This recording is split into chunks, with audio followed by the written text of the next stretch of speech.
The adventure of the Speckled Band story from Sherlock Holmes. Looking back at the 70 bizarre cases I recorded of my friend Sherlock Holmes over the past 8 years, I find some tragic, some comic, some simply bizarre, but none ordinary. He did not accept cases that were not unusual or even extraordinary, because he worked not for money, but out of a love for his craft. Of all these cases, I cannot recall one as unique as that of the Roylott family, the Surrey branch of the Stoke Moran family. This case occurred in the early days of our friendship when we lived together as bachelors on Baker Street. Although I recorded it before, I have not published it until now because I swore to keep it secret. But the untimely death last month of a lady to whom I swore this oath has now expired. Moreover, since the rumors surrounding Dr. Grimsby Roylott's death are laden with accusations even more serious than the facts themselves, it has become my duty to reveal the truth. It was the beginning of April 1883. When I opened my eyes, I found Sherlock Holmes, fully dressed, standing at my bedside. Knowing he was a habitual late riser, I was both surprised and somewhat annoyed to see him up when the clock on the mantelpiece was only 7:15. "Forgive me for waking you, Watson," he said, "but it seems we won't be sleeping this morning, for Mrs. Hudson woke me up early, so I had to wake you up too. What's the matter? A fire or something?"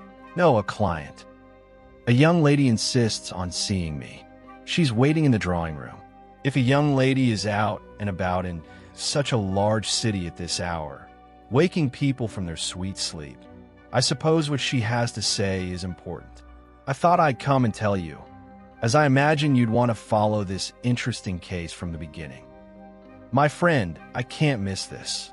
My greatest pleasure was watching Holmes at work. I admired his incredibly quick deductions, as if he had a premonition. Of course, he didn't have a premonition. My friend simply solved the problems presented to him using logic.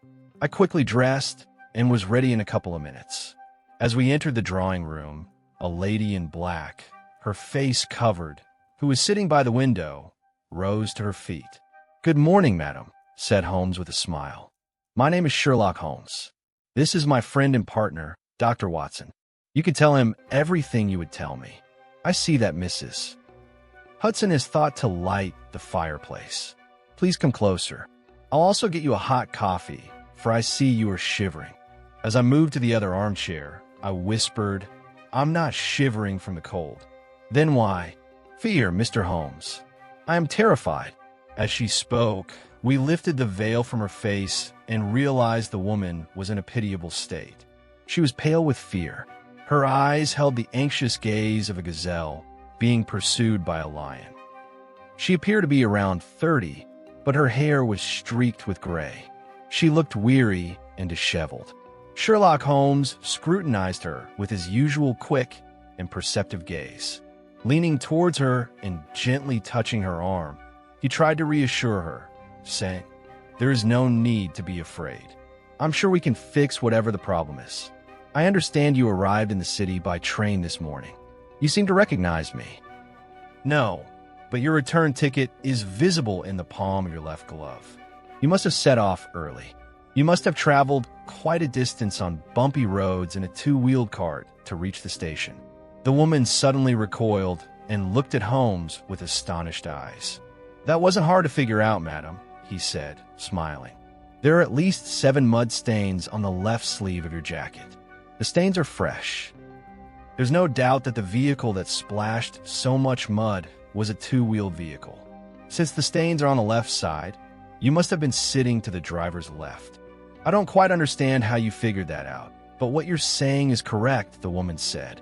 "I left home before 6 o'clock, arrived at Leatherhead at 6:20, and from there took the first train to Waterloo. I can't take it anymore. I'm going crazy. I have no one to go to, except for one person who cares about me, but that poor fellow can do nothing. I've heard your name, Mr. Holmes.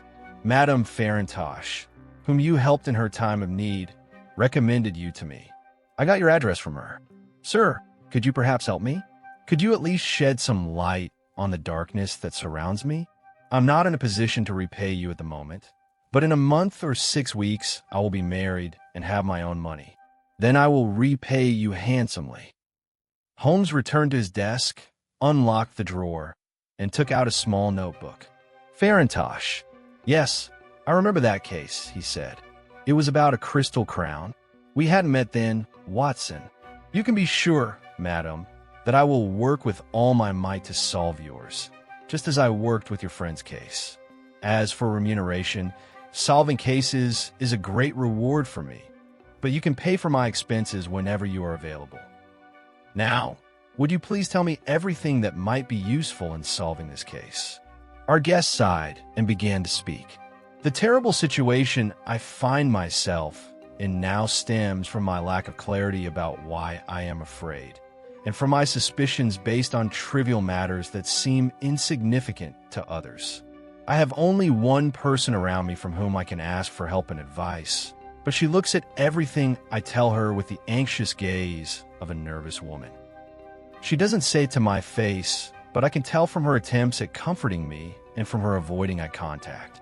But I have heard that you can see the various evils in people's hearts, Mr. Holmes. Perhaps you can tell me how to navigate the dangers that surround me." "I am listening carefully, madam. My name is Helen Stoner. I live with my stepfather.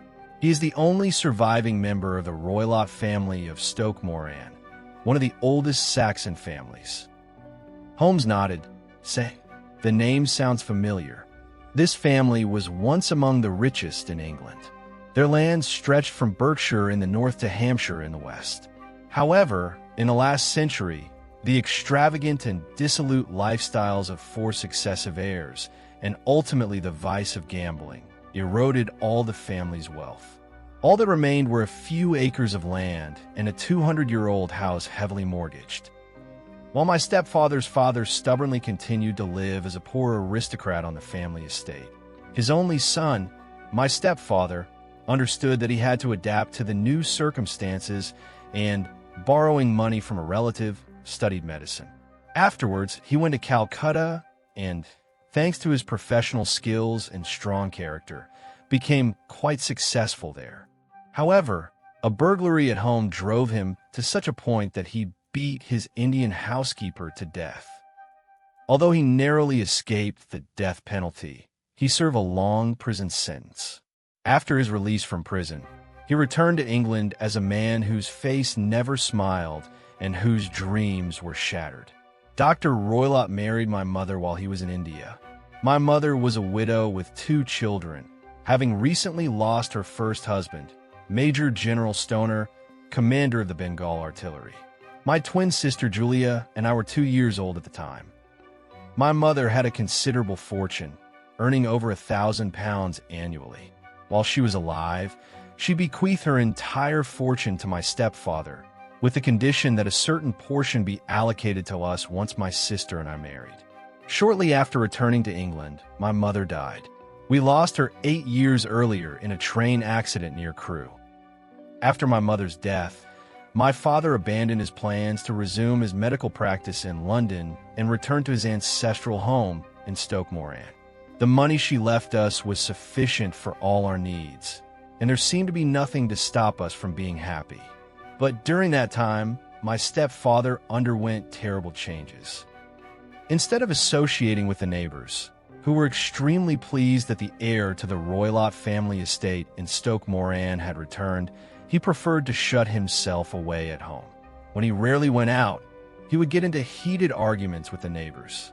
There was already a genetically aggressive temperament bordering on madness in the men of his family. And in my opinion, my stepfather's long stay in the tropical climate had exacerbated this disorder. The two of them were involved in numerous embarrassing fights that ended up at the police station. Eventually, he became a terror to the whole village, and people started to change their paths when they saw him, for he was an incredibly strong man who couldn't control his anger. Last week, when he threw the village blacksmith over the railings into the river, I was only able to avoid a scandal by giving the poor man all the money I could gather. He has no friends except wandering gypsies. He allows these vagrants to pitch their tents on the family estate, which is covered in bushes, and in return, he stays in their tents, sometimes traveling with them for weeks at a time. He is also fond of the animals a friend in India sent him. He currently has a cheetah and a baboon roaming freely on his land. The villagers fear these animals just as much as they fear their owner. You must realize that my poor sister Julia and I didn't lead a very happy life. For a long time, we had to do all the work ourselves because no servants would agree to work in our house. My sister was only 30 when she died, but her hair, like mine, had begun to turn white. So your sister died? Yes, she died 2 years ago. I want to talk to you about her death. I've already told you what kind of life we live. As you can appreciate, under these circumstances, we don't have the opportunity to see people our own age and position. However, we have an aunt who lives near Harrow, a single woman. Her name is Mrs. Honoria Westphale. My father would occasionally allow us to visit her. Julia went to stay with my aunt at Christmas 2 years ago. There she met a half-paid naval officer and became engaged. When my sister returned, my father learned of her engagement, but he didn't object to their marriage. However, 2 weeks before the wedding, my sister passed away, leaving me all alone. Sherlock Holmes leaned back in his chair, his head buried in the pillow, but he slightly opened his eyes and looked at the woman. "Please continue without omitting any details," he said. "It's not difficult for me at all, since all the details of this terrible event are already etched in my mind. I told you the mansion we lived in was extremely old. We only lived in one wing of the house.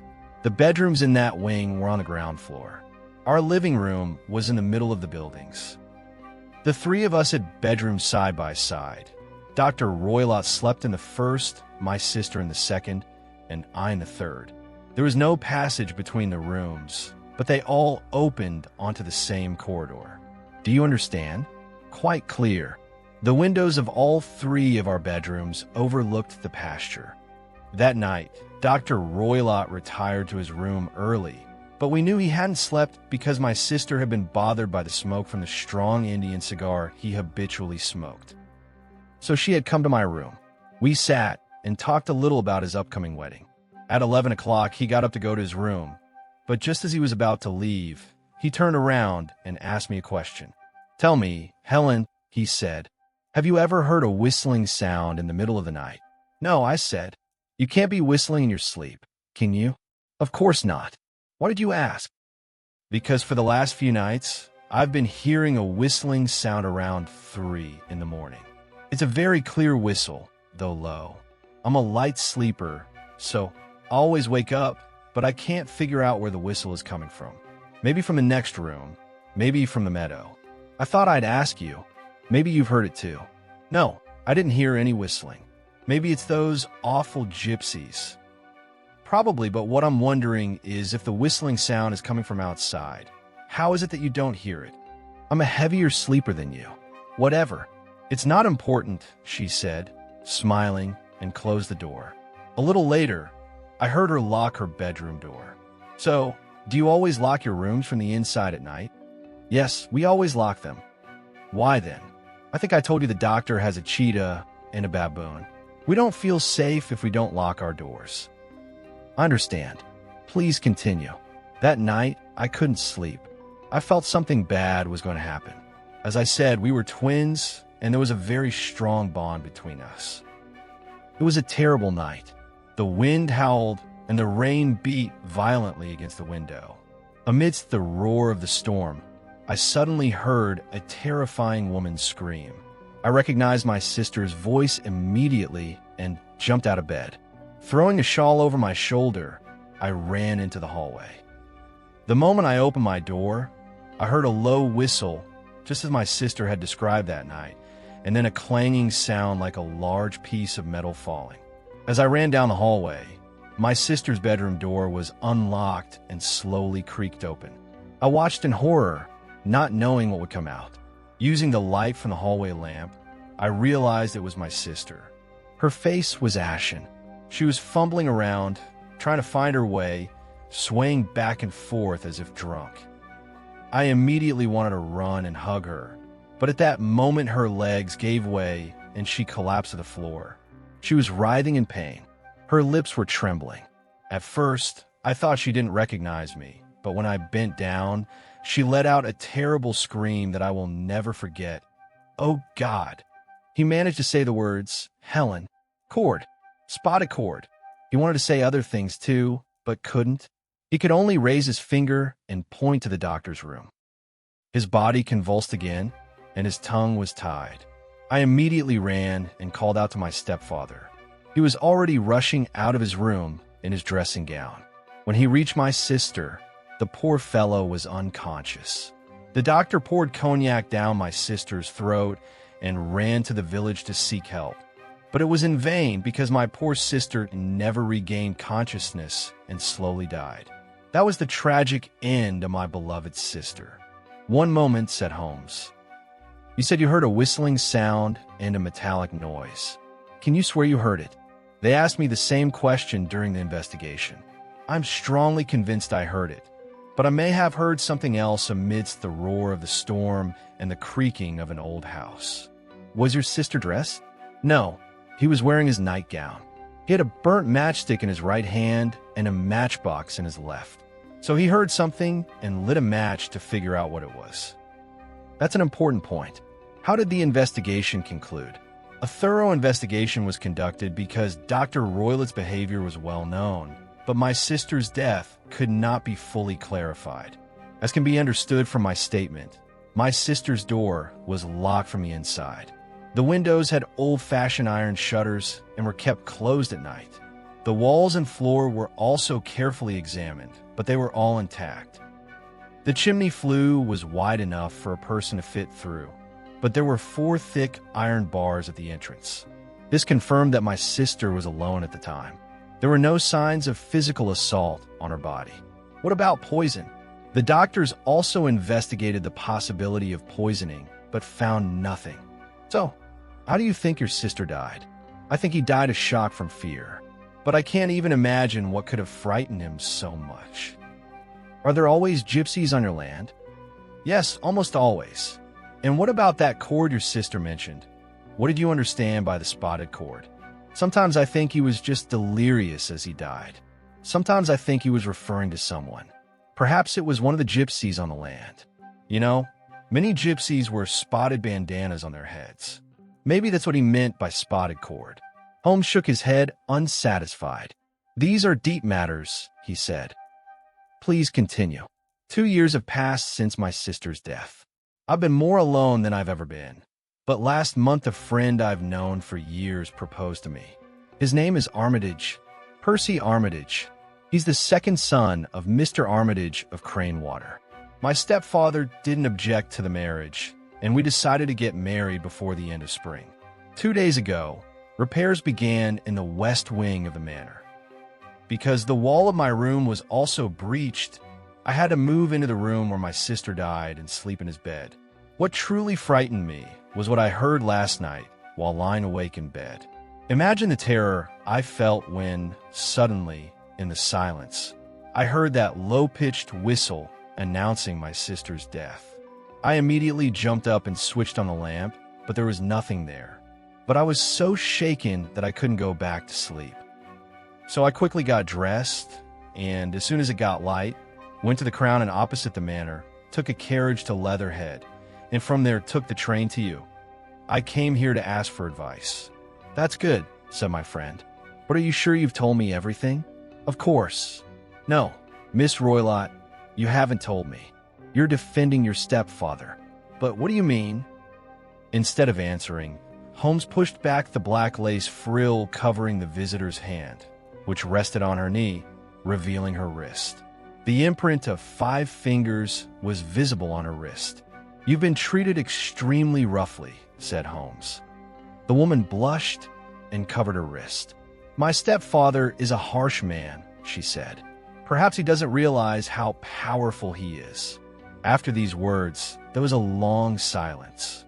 Holmes rested his hands on his chin, his eyes fixed on the crackling fire. "This is a very deep matter," he said finally. "There are hundreds of details I need to learn before we decide what to do. But we have no time to lose. If we come to Stoke Moran today, could we see your rooms without your father knowing?" Look at that. My stepfather said he's going to town today on some important business. He'll probably be away all day, and you can work in peace. We have a maid now, but she's very old and a complete idiot. I'll make sure she's not a burden to you. Wonderful. You wouldn't object to such a trip, would you, Watson? Absolutely not. Then we'll come together. What will you do? I had a couple of things to take care of while I was in town, but since you're coming, I'll take the train back at noon. We'll come in the afternoon. I have a small errand to run beforehand anyway. Wouldn't you stay for breakfast? No, I have to go. I feel relieved after telling you my troubles. I expect you in the afternoon. She pulled the thick black cloth down over her face and left the room. Sherlock Holmes leaned back and asked, "What is your opinion on this matter, Watson?" "It seems like an extremely dark and ominous case," I replied. "Yes, both dark and ominous. But if, as the woman says, there is nothing on the floor and walls, and it is impossible to enter through the door, windows, or fireplace, then she must have been alone when her sister died mysteriously. And what about the whistling sound at night, and the strange words the deceased woman spoke? I have no idea. We have the whistles that were heard at night. We know that the gypsies who are on good terms with the doctor were on his land. We know that the doctor had reasons to prevent his stepdaughter's marriage. We know that the deceased woman was muttering something about the umbilical cord. And we have a metallic sound that Mrs. Helen Stoner may have heard when one of the iron bars used to fasten the shutters fell. I hope that by considering all these clues, we can solve the case. What could the gypsies have possibly done? I have no idea. That theory doesn't seem very plausible to me. Me neither. That's why we're going to Stoke Moran, in fact. I want to see firsthand if the implausible aspects of the theory can be explained in some way. But what is this? My friend's astonishment stemmed from the sudden opening of our door. A large man stood in the doorway. His attire was a mixture of peasant and city dweller. He wore a black hat, a long frock coat, and a pair of long gaiters. He was so tall that his hat almost brushed against the door frame. His torso almost filled the doorway from one side to the other. His wrinkled face was tanned by the sun. He directed his gaze, full of devilish desires, first at Holmes, then at me. With his sunken eyes and fleshless nose, he resembled a wild bird of prey. Shaking the whip in his hand, he angrily asked, "Which one of you is Holmes?" I am at your service," my friend replied calmly. "I am Dr. Grimsby Roylott of Stoke Moran." "Oh, really?" said Holmes, with the same calm demeanor. "Please sit down." "I have no intention of sitting down. My stepdaughter was just here. I followed her." "What did she tell you?" "It's a bit cold for April," said Holmes. "What did he tell you?" the man shouted angrily. My friend, unconcerned, said, "But the crocuses look like they'll be lovely." "Ah, so you're trying to get rid of me, are you?" he said, stepping forward and brandishing his whip. "I know you, you scoundrel. I've heard your name before. You're that busybody Holmes." My friend merely smiled. "That meddlesome Holmes." Holmes's smile broadened slightly. "A conceited member of Scotland Yard." Holmes began to chuckle softly. "Your conversation is most entertaining," he said. "Do close the door as you leave, so there won't be a draft. I'll be gone as soon as I've said my piece, don't worry. And don't you dare interfere in my affairs. I know that Miss Stoner was here just now, because I followed her. I'm a dangerous man, one you should keep your distance from. Now watch me carefully." He sprang toward the fireplace, seized the poker, and with his huge brown hands bent it as if it were nothing. "You should beware of me," he growled, and flung the twisted poker back into the fireplace before striding out of the room. "Most amiable," said Holmes with a laugh. "I may not be quite as large as he is, but had he stayed a little longer, I could have shown him that I too am someone to be reckoned with." As he spoke, he picked up the poker and with a quick movement bent it back into its original shape. He took me for an official detective. Can you believe that? This affair will add a special pleasure to our investigation. My only wish is that the lady does not come to harm because of my carelessness in letting him realize she was being followed. "Let us have breakfast first, Watson." After that, I shall go and gather some information about the doctor. That will make our task easier. When Holmes returned, it was close to 11 o'clock. He was holding a blue sheet of paper covered with numerous notes and figures. "I've seen the man's wife's will," he said. To understand exactly what it meant, I had to calculate the current value of the relevant investments. At the time of the woman's death, the total annual income was close to £1,100, but because of the fall in agricultural prices, the present annual income is no more than about £750. According to the will, if the daughters marry, each of them is to be allotted an annual income of £250. In that case, if both girls were to marry, our amiable fellow would be left with very little indeed. In fact, even a marriage of just one of the daughters would mean a serious loss of income for him. Thanks to the research I did this morning, I now understand that the man has a very strong motive for preventing the girls from marrying. Since this old fellow knows that we are involved in this matter, we must not waste a moment. Watson, if you're ready, let's call a cab at once and go to Waterloo. I would also appreciate it if you would bring your revolver. Having a pistol at hand against a gentleman who can bend steel is by no means a bad idea. All we need is a revolver and a toothbrush. When we reached Waterloo, we managed to catch the train to Leatherhead. From Leatherhead Station, we took a carriage and traveled about 8 kilometers along the beautiful roads of Surrey. It was a sunny and splendid day. Only a few fluffy clouds could be seen in the sky. The bushes along the roadside were just beginning to put out new shoots.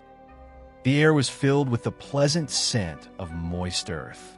This fresh spring atmosphere formed a striking contrast to the sinister case we were trying to unravel. My friend Holmes sat at the front of the carriage with his arms folded, his hat pulled down over his eyes, and his chin resting on his chest. It was clear that he was lost in deep thought. Suddenly he started, touched my shoulder, and pointed toward the meadow. "Look over there," he said. On the gently sloping hillside before us was a tract of land thickly covered with trees. Toward the very top, the trees grew even denser. Through the branches, the roof walls of an old mansion could be seen. "Stoke Moen?" Holmes asked. "Yes, sir. That is the house of Dr. Grimsby Roylott," replied the driver. "There's a building there," said Holmes. "That is where we are going." Pointing with his finger toward the roofs on the left, the man added, "The village is over that way. But if you're going to that house, you can cross this stile and take the footpath that runs through the fields. Look, there's the path that lady is walking along." Holmes raised his hand to his forehead. "That lady must be Miss Stoner," he said. "Yes, it would be better if we do, as you suggest." We got down from the carriage and paid the driver. As we went on our way, he turned back toward Leatherhead. As we walked up the footpath, Holmes said, "I thought this part through as well. It is a good thing that the man thinks we are engineers who have come on some other business. That way, he will not spread gossip about us. Good day, Miss Stoner. As you can see, we have kept our promise to you." The woman who had come to our lodgings that morning ran toward us to greet us, her face bright with joy. "I've been waiting for you eagerly," she cried, squeezing our hands. "Everything is going perfectly. Dr. Roylott went down to town this morning and will not be back until evening." Holmes replied, "We have had the honor of making the doctor's acquaintance," and in a few sentences he recounted what had happened. As Miss Stoner listened, she turned deathly pale. "My God," she cried, "then he must have followed me. So it would seem. He is very clever. I don't know how I can escape from him. Who knows what he will say to me when I return home? The doctor would do well to watch himself, for there is someone on his trail who is cleverer than he is. Tonight, retire to your room and lock the door behind you. If he attempts to use violence against you, we will take you to your aunt's in Harrow. Now, without wasting any time, would you kindly show us the rooms we are to examine?" The walls of the gray building were covered with lichens. It consisted of a central block and 2 wings branching out like the claws of a crab. In one of the wings, the glass was broken and the windows were boarded up. The roof, too, was pierced in places. In this condition, that part of the building looked like a ruin. The central section was in somewhat better repair. The appearance of the right wing, however, was much more modern, and the curtains at the windows and the blue smoke curling lazily from the chimneys made it immediately clear that the family lived there. Although scaffolding had been erected against the side wall and the wall had been broken through, there was no one working there. Holmes walked back and forth among the wild, overgrown grass, examining the outside of the windows with the closest attention. This, I believe, was the room in which he used to sleep. The middle room was your sister's, and the room adjoining the main building is Dr. Roylett's. Is that correct? Quite correct, but for the time being I am sleeping in the middle room. A recent change. And, by the way, there does not appear to be anything on the side wall that urgently requires repair. There wasn't. I'm sure it was merely an excuse to drive me out of my room. That is important. On the other side of this narrow wing is the corridor into which the bedroom doors open. There are windows in the corridor too, are there not? Yes, but they are very small, not large enough for a person to get through. Since you both lock your doors at night, the rooms cannot be entered from that side. Now, if you would be so kind as to go into your room and close the shutters. Miss Stoner did as she was asked.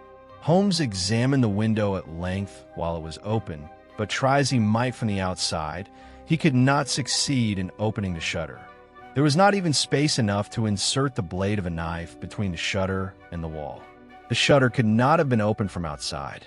He took out his magnifying glass and examined the hinges, but they were made of solid iron and firmly fixed into the wall. He said in surprise, scratching his chin. There are certain obstacles to the realization of my theory. If these shutters are bolted from the inside, they cannot be opened from without. Now, let us look inside. Perhaps we may find a clue there. We entered by a small door and came out into the whitewashed corridor from which the 3 bedrooms opened. As Holmes saw no need to examine the first room, we passed directly into the middle one. This was the room in which Miss Stoner's sister had died, and which was now occupied by Miss Stoner herself. It was a small, plainly furnished room. Like old country houses, it had a low ceiling and an open fireplace. In one corner stood a brown chest of drawers. In another, a broad bed covered with a white counterpane. And to the left of the window, there was a dressing table. Apart from these, there was nothing in the room except 2 small wicker chairs and a square Wilton carpet in the center. The walls were paneled with brown wood. The oak boards, riddled by worms, had faded so greatly in color that they were probably unchanged since the house was first built. Holmes drew one of the chairs into a corner and sat down in silence. With his eyes, he repeatedly scanned the room from end to end, striving to take in every detail. At last, pointing to the bell rope hanging above, he asked, "What is the bell for?" The tassel at the end of the rope hung down as far as the pillow. "It goes to the servants' room. It looks newer than the other furnishings in the room." "Yes, it was put in 2 years ago. I suppose it was your sister who asked for it?" "No, I never heard her use it. We always did our own work." "Then it seems rather pointless to have installed such a handsome bell rope here. Now, if you will excuse me, I need to examine the floor for a few minutes." He lay flat on his face and, holding his magnifying glass, crawled back and forth, examining the cracks between the floorboards. When he had finished with the floor, he repeated the same process on the walls, for all the walls of the room were paneled with wood. At last, he went over to the bed and ran his eyes slowly up and down the wall beside it. When he had finished, he seized the bell rope and pulled it with all his strength. Well, it doesn't ring. It doesn't ring? No, the rope isn't even attached to a bell. That is very interesting. If you look here, you can see that the rope is fastened to a hook just above the ventilator. How absurd. I never noticed that before. Very strange, murmured Holmes, pulling the bell rope again. There are 1 or 2 curious features about this room. For instance, what kind of fool connects a ventilator to another room instead of opening it to the outside? The ventilator was put in recently as well, the woman replied. At the same time as the bell rope? Holmes asked. Yes, there were one or two small alterations made to the house around that time. The alterations are certainly most interesting. A bell rope that is not attached to a bell, and ventilators that do not ventilate. Miss Stoner, if you please, we must now examine the adjoining room. Dr. Grimsby Roylott's room, though larger than his stepdaughter's, was extremely plain. A portable camp bed, a small bookcase filled mostly with books on technical subjects, an armchair standing beside the bed, a simple wooden chair leaning against the wall, a round table, and a large iron safe for the objects that caught our eye. Holmes walked about the room, examining each of them with extraordinary care. Striking the safe with his hand, he asked, "What is in here?" "My stepfather's business papers." "Indeed. So you have seen the contents?" "Only once, years ago. I remember that it contained a great many papers. There couldn't be a cat in it, could there?" "No." "What a very strange idea. Then look at this." He lifted into the air a saucer filled with milk that was standing on top of the safe. "No, we have no cat, but we do have a cheetah and a baboon." "I see. A cheetah is a kind of cat, but a saucer of milk would hardly satisfy such a large one. There is just one last point I wish to examine." He crouched in front of the wooden chair and carefully inspected the seat. Straightening up and slipping his magnifying glass into his pocket, he said, "Thank you. The situation is clear. Hallo, look what we have here." What had caught his eye was a small whip hanging at the corner of the bed. It was coiled up with a knot tied at the end. "What do you make of that, Watson?" "A whip as far as I can see, but I can't understand why it has a knot tied in it. That is not quite a normal feature. What a sinister world we live in. It is a dreadful thing when a clever man goes wrong. I have examined enough, Miss Stoner. Now, if you please, let us go outside." As we left the scene of the investigation, I shall never forget the expression on my friend's face. I had never seen such hardness in Holmes's features in all my life. As he paced back and forth on the grass, neither Miss Stoner nor I dared to utter a single word. We had to wait until Holmes emerged from his thoughts of his own accord. "It is very important that you follow my instructions to the letter, Miss Stoner," said Holmes. "You may be sure that I will not disobey you. The situation is extremely serious. Your life depends upon doing exactly as I say. I will obey you without question. First of all, my friend and I must spend the night in your room." Miss Stoner and I stared at Holmes in astonishment. "Yes, that is essential. Allow me to explain. That inn in the village opposite, isn't it?" "Yes, it is called the Crown Inn." "I see.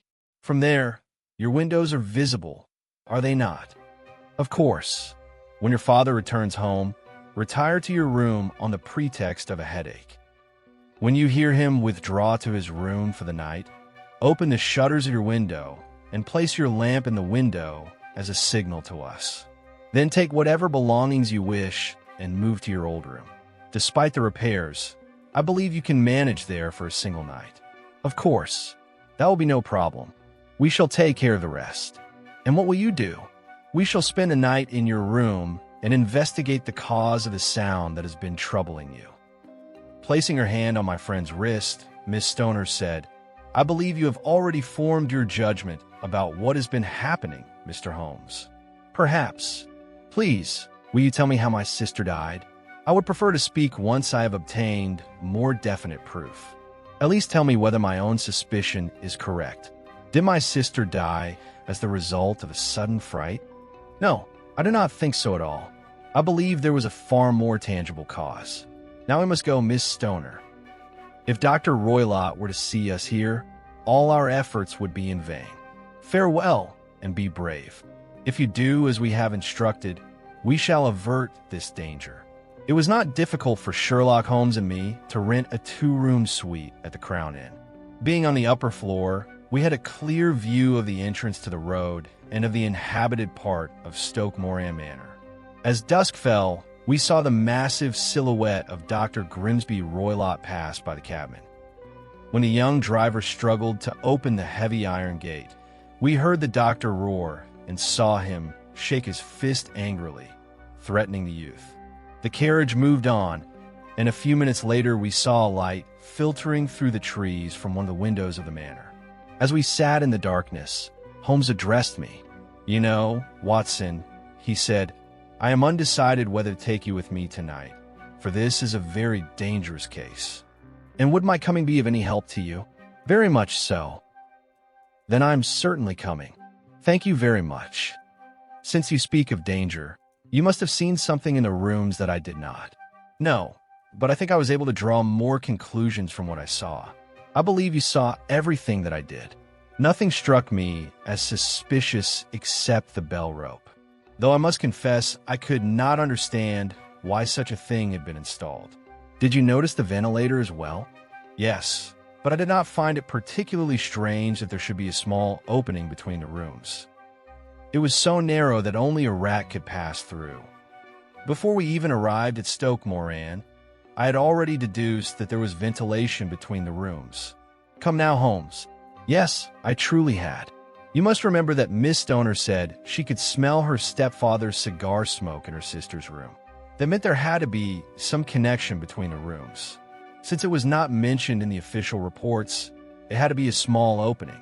Thus I concluded that it was a ventilator. But what harm could that possibly do?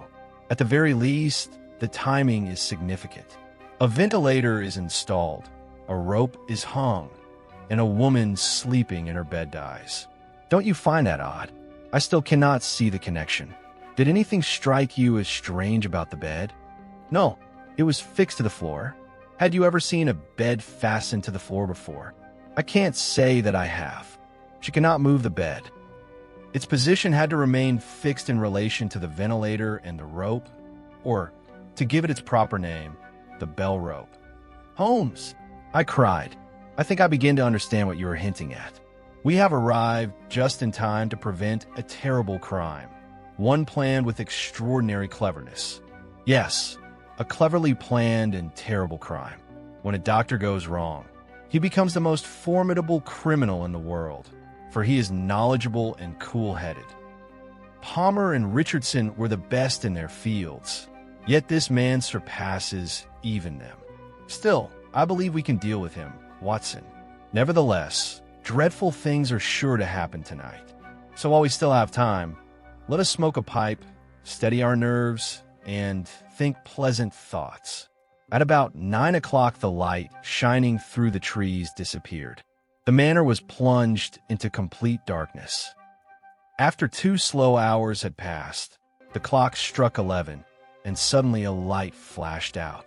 "There is the signal," said Holmes, springing to his feet. "It is coming from the middle window." As we went out, we had a brief word with the innkeeper, telling him that we were going to visit an acquaintance and might spend the night there. Soon we were making our way along the dark road, facing the cold wind that beat against our faces. By keeping our eyes on the yellow light shining ahead, we were able to determine our course through the darkness. Since the gaps in the old walls surrounding the grounds had never been repaired, it was not difficult to gain access to the estate. Passing through the trees, we reached the lawn. We had just crossed it and were approaching the window when something like a misshapen child sprang out of the bushes. With astonishing agility, it ran across the grass and disappeared into the darkness. "My God!" I whispered. "Did you see that?" Holmes was at least as startled as I was. In his excitement, he gripped my wrist like a vice. Then he gave a soft laugh and brought his lips close to my ear. "What a delightful household," he whispered. It was the baboon. I had forgotten the doctor's strange pets. We also knew that he kept a cheetah, and at any moment we might have found the animal upon our shoulders. I must admit that I felt a sense of relief when, following Holmes's example, I took off my shoes and we entered the room. Holmes silently closed the shutters, placed the lamp on the table, and glanced around the room. Everything was exactly as we had left it during the day. Then he approached me slowly and, shielding his mouth with his hand, whispered something in my ear. He spoke so softly that I could scarcely make out his words. The slightest sound will ruin our entire plan." I nodded to show that I understood. "We must not light the lamp. He might see through the ventilator." I nodded again. "Do not fall asleep. If you do, you may die. Keep your revolver ready, just in case. I shall sit on the edge of the bed. You sit on the chair." I drew my revolver and placed it on the edge of the table. Holmes laid the long, thin rod he had brought with him at the head of the bed. Beside it, he placed a box of matches and a small candle. Then he extinguished the lamp. The room was now in complete darkness. Could I ever forget that night's vigil? Not a sound reached my ears, not even my friend's breathing. Yet I knew that barely a meter away, he too was awake, tense, and alert. Since no light penetrated through the shutters, the room was pitch black. From time to time, we heard the cry of a night bird. At one point, we heard a long growl, like the snarl of a cat, directly beneath our window. Evidently, the cheetah was on the prowl. Every 15 minutes, we also heard the distant striking of the village clock. How long those 15 minutes were. The clock struck 12, then 1, then 2, and then 3. Still, we waited in absolute silence for whatever was to happen. Suddenly, a light flashed from the ventilator and then vanished at once. This was followed by a strong smell of burnt oil and hot metal. A burglar's lantern had evidently been lit in the adjoining room. I heard a faint movement. Though the smell grew stronger, there was complete silence. For half an hour, I listened with all my senses on edge, yet heard nothing. At last, there came a soft sound, like steam escaping from a kettle. The instant I heard it, Holmes sprang from the bed, struck a match, and began striking the bell rope with all his strength using the rod in his hand. "Did you see it, Watson?" he shouted.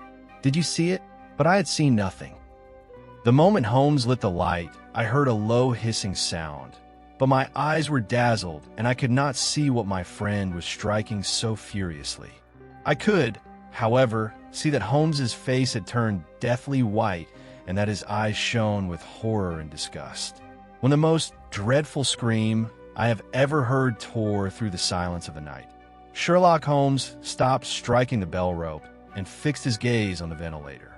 The scream grew louder and louder.